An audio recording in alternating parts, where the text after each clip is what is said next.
Okay. So what we're saying is the inclination of the soul towards gentle and praiseworthy acts, right?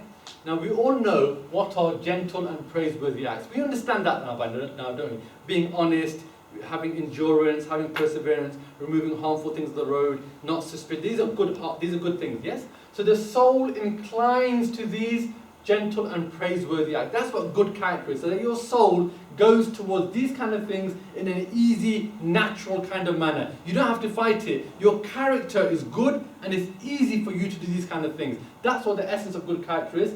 And it's split into two things. First of all, in your relationship with Allah subhanahu wa ta'ala, in your praying, getting up in the morning, in your fasting, in how you follow the sunnah of the Prophet sallallahu alaihi wasallam, in all of this, it comes easy to you, becomes natural to you, because your character is good. And in respect of humanity, so again, when he deals with other people, he is what?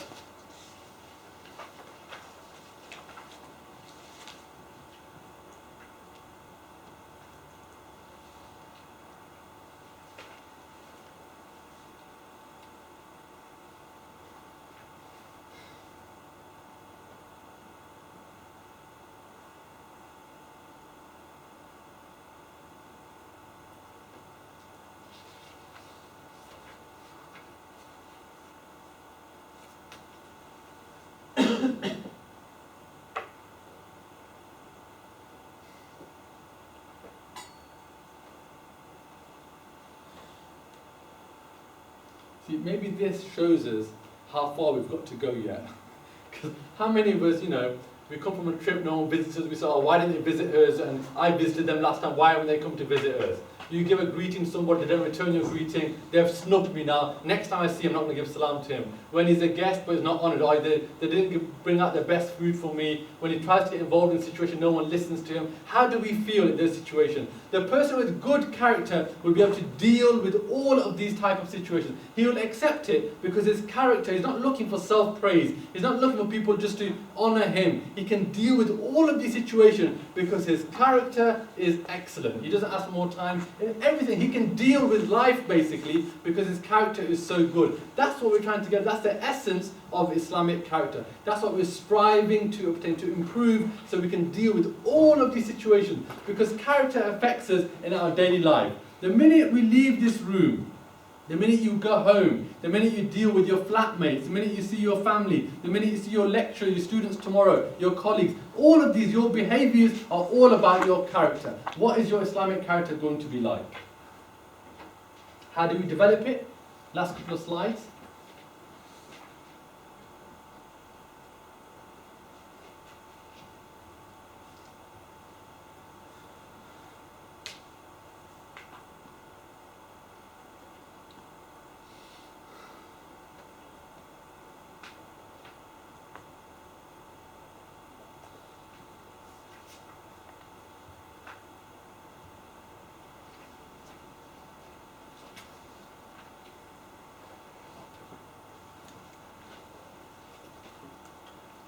This is interesting. If you go right back to the first slide, the first 5 slides, they were all taken from a website, non-Muslim website, and they talked, right that first slide, talked about character being based upon what? Upon mental traits and ethics, didn't it? Yeah?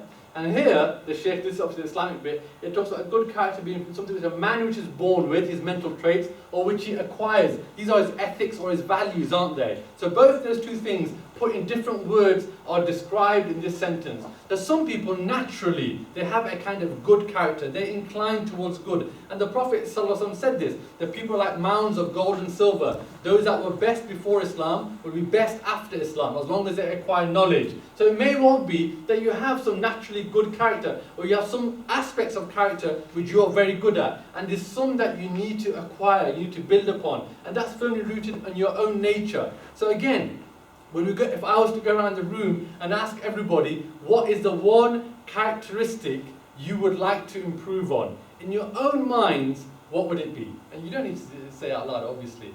If there was one characteristic that you think that you're lacking in and you want to improve on it, what would that characteristic be in your own mind?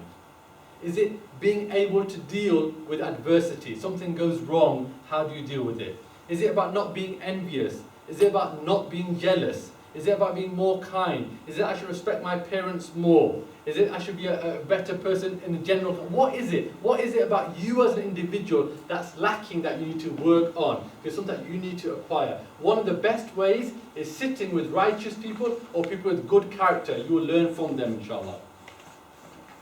This is what we need to do. We need to keep the company of people with good character. Good character rubs off. You know, whoever you're surrounded with, their behaviours will rub off onto you. We need to surround ourselves with people like that.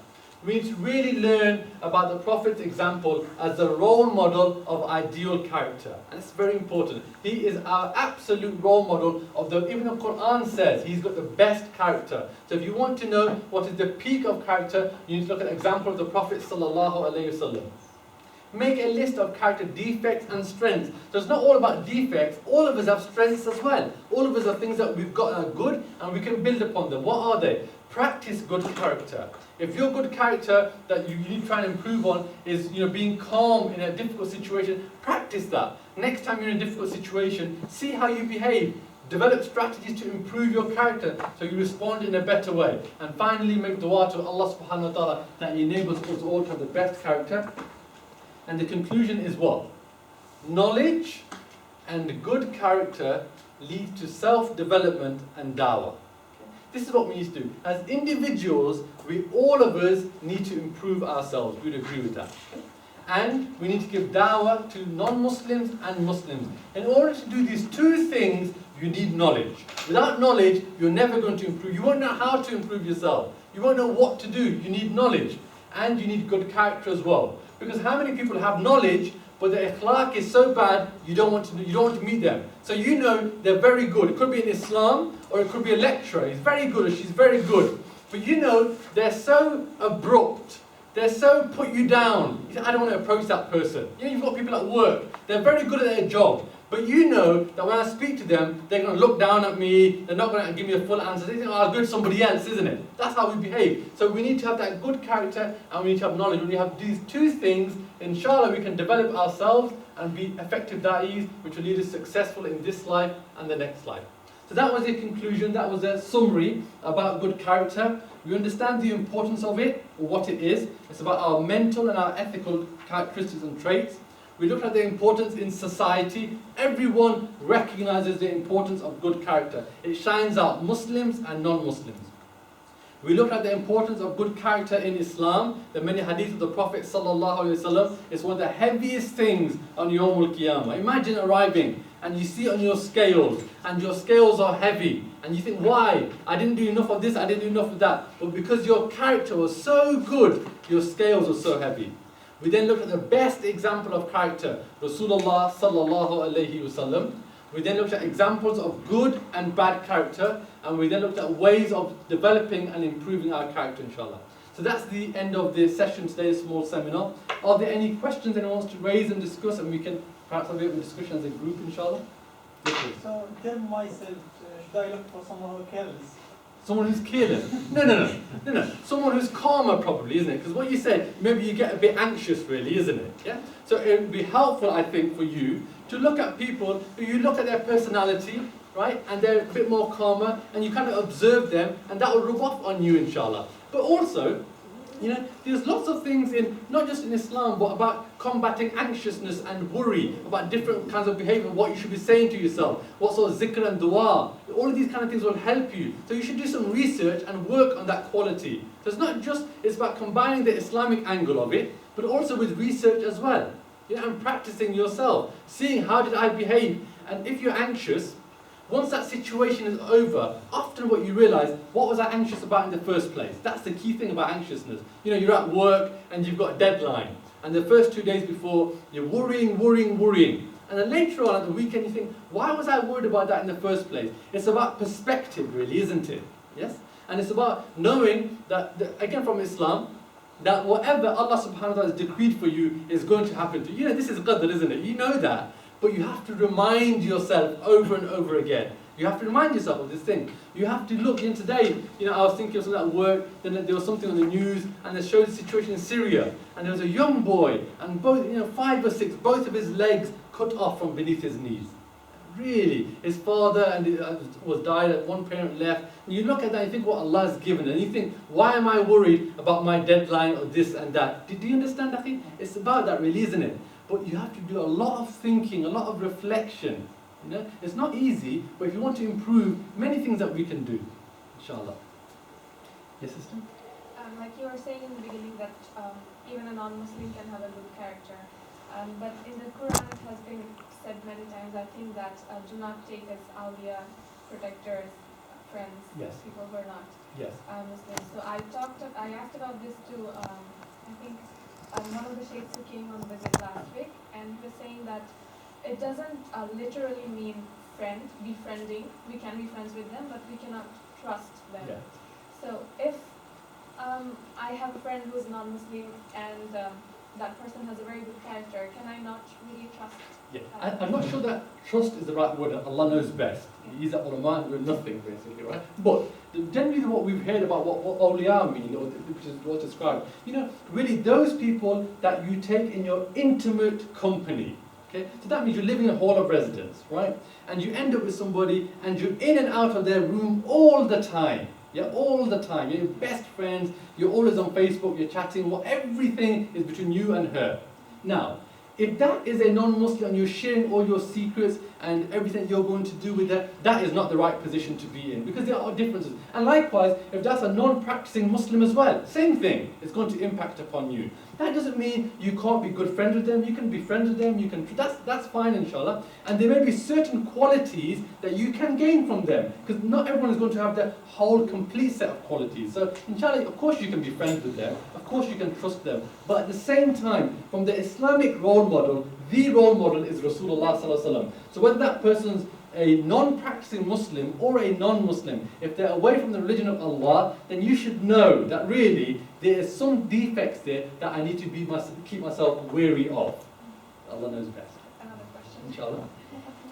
So this was a story I heard a few days back. There was also a video on YouTube about from the stories of Sahabis, I think the funny stories of Sahabis. Yes. And there was one story where Noman was said to take one of the people in the mosque. He was blind, Yes. and he said he asked someone to take him out of the mosque because he wanted to urinate.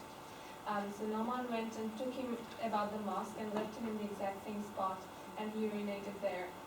So this was sort of practically lying, right? Yeah, sure. Even though it was a joke, everyone Yes. was laughing. And Yes. yeah, so. Yeah, okay. So again, the example of the Prophet ﷺ, he would laugh and smile at jokes, yes, but he himself would never lie in order to make other people laugh. Now, it does not necessarily mean that all Sahaba would be at the level of Rasulullah ﷺ. We know people that they did sinful things. You know, so it may well be that a person did that. It may well be that someone did something like that before the Prophet ﷺ mentioned this hadith. Allah knows best, really, isn't it? But again, perfection, when we're looking at perfection, that is Rasulullah ﷺ. Everybody else is liable to make mistakes, isn't it? Yeah? Yes, brother.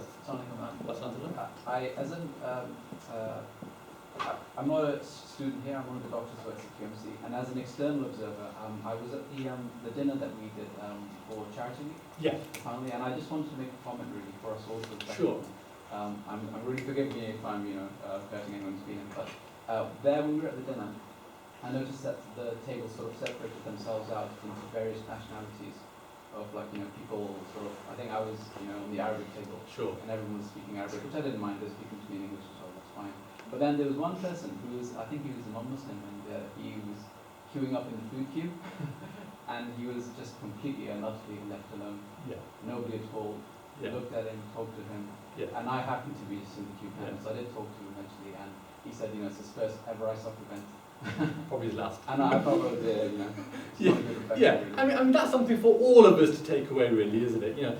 We should all be da'i and du'a, and we should go out of our way. It's not just happen that they happen to be on the table, but if we see someone in that situation, Muslim or non-Muslim, maybe they're non-Muslim or they're Muslim that's new to the ISOC, for example, or non-practicing people, we should really make an extra effort to spend time with them and befriend them. I think that's very important. I think absolutely valid, and we all need to learn from that, really, isn't it? And we all need to make people feel as welcome as possible to all of our gatherings, inshallah. Yeah? And even if we disagree disagree with some of their behaviours. You know, we should remember, you know, they may all, obviously in that case they're non-Muslims, so they don't have to agree with everything that we do or behave in exactly the way, because that's not fair. They're all Muslims, aren't they? So we have to accept that and, you know, deal with that in an appropriate manner, inshallah. Yeah, the poor guy was confused why he had to choose separately from the men and the women, and already, Yeah. you know. But I mean, I think at the same time though, we don't break up our rules. No, to yeah, I think you're absolutely right. But it'd be worse perhaps at some point.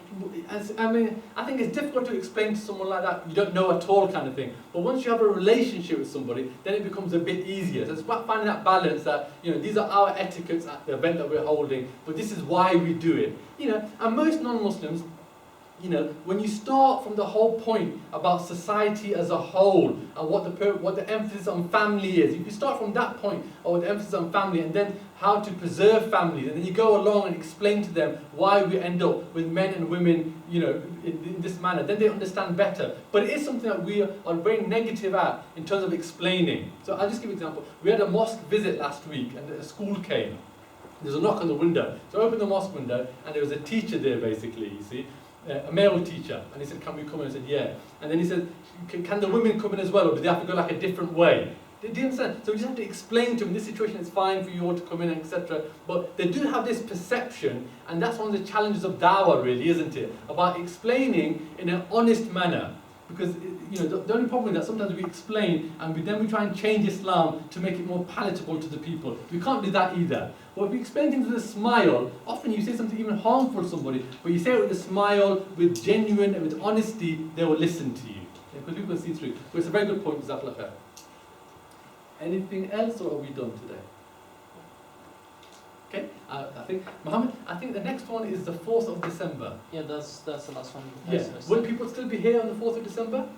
Yeah, okay. So we're going through the 5 pillars, but really we're going to focus on Salah. Go into a bit of detail on Salah. You know, Salah, Witr, Taraweeh, you know, all those kind of things. So we're going to some level of detail, inshallah. We'll come to the 5 pillars, but we'll focus on Salah next time, inshallah.